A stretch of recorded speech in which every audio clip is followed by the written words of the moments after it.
their Bitcoin law, digital securities laws, and helping them structure the Bitcoin bond or volcano bond. And since we've had a lot more interest in Bitcoin adoption around the world, so we've met with the government of Colombia, Suriname, Montenegro, and a number of others. And it seems to be that in recent months, there's even more interest. So we've been flying around even more lately. Yeah, I'm really excited to dive into that and learn a bit more about these conversations and what the dynamics are.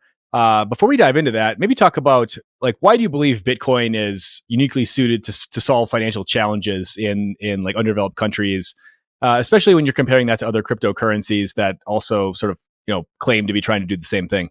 Well, I think it's important to first distinguish that there is Bitcoin and then there's everything else.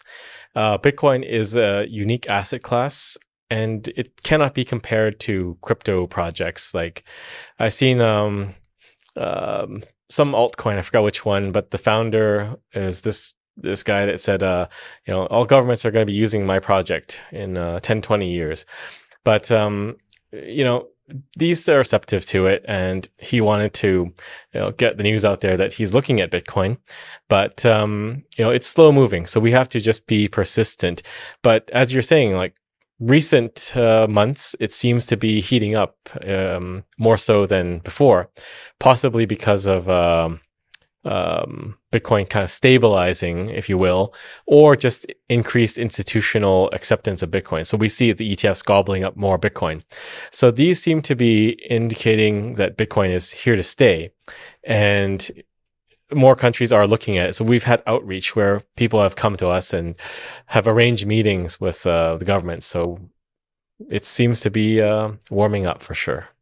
So, which arguments, or like which talking points, or which kind of like what themes are resonating most with these folks? Like, what are they kind of latching onto when you're kind of giving your kind of your spiel about like why Bitcoin is important, why they should be considering it? Like, what are the angles that they're like, oh wow, we didn't realize this, but we need to be paying attention to it.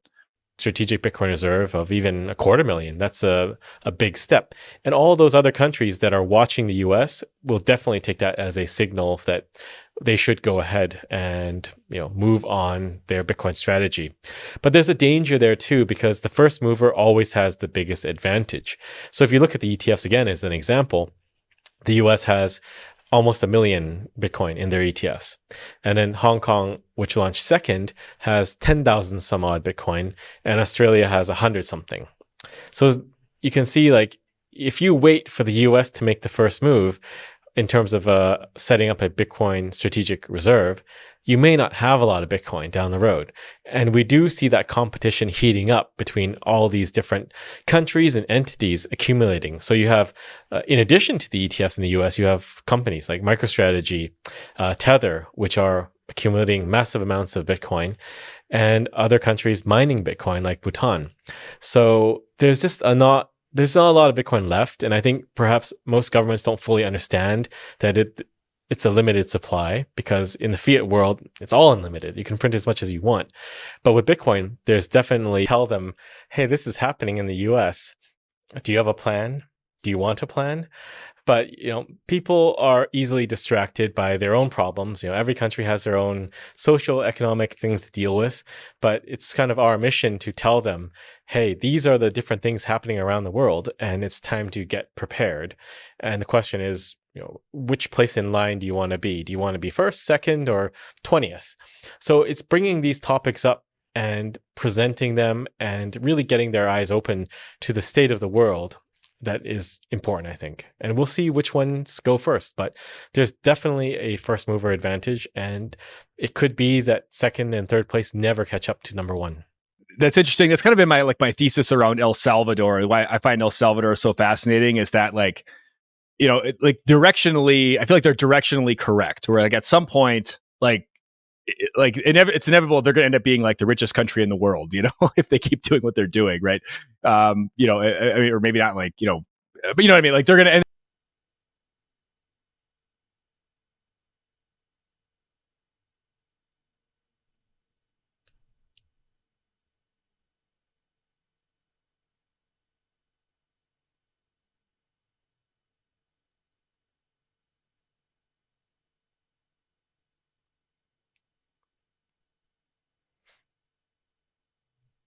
Well, it's a tale as old as time, right? The loan sharks don't like it when you make their business redundant, and that's really what Bitcoin does. Like these groups can only lend out money that can be printed easily, right? Creating the SDR like does not exist, and unfortunately, it still kind of can be used as a bargaining chip by giving cheap money to these countries. But Bitcoin makes it so that you don't need that anymore. You can actually take a slow, steady, sustainable path to growth by embracing hard money and utilize have been in decades.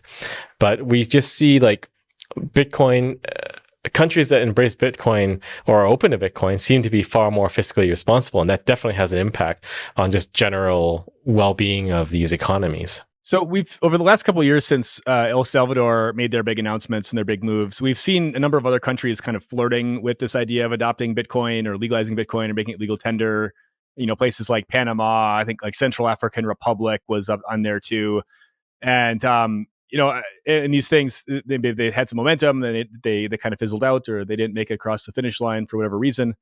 But like, why haven't we seen other nation states really replicate what El Salvador has done as of yet? I mean, I think there's a number of factors. Maybe like you have a very sort of charismatic, motivated politician, head of state in El Salvador, that is obviously sort of pushing this and kind of staking his own reputation on this, which, you know, that's financial systems, how, you know, they're all kind of masked in like flowery, like, you know, rhetoric, like, oh, we're here to like do good for the world or whatever. But a lot of this stuff is like pretty predatory, right? And for me, like that was one of the first things that resonated with me about Bitcoin as well, was like, wow, like this could actually be, this is something that exists outside of that framework that countries, people can latch onto and leverage outside of this kind of, you know, predatory scheme that's been kind of running our world financial system for the longest time.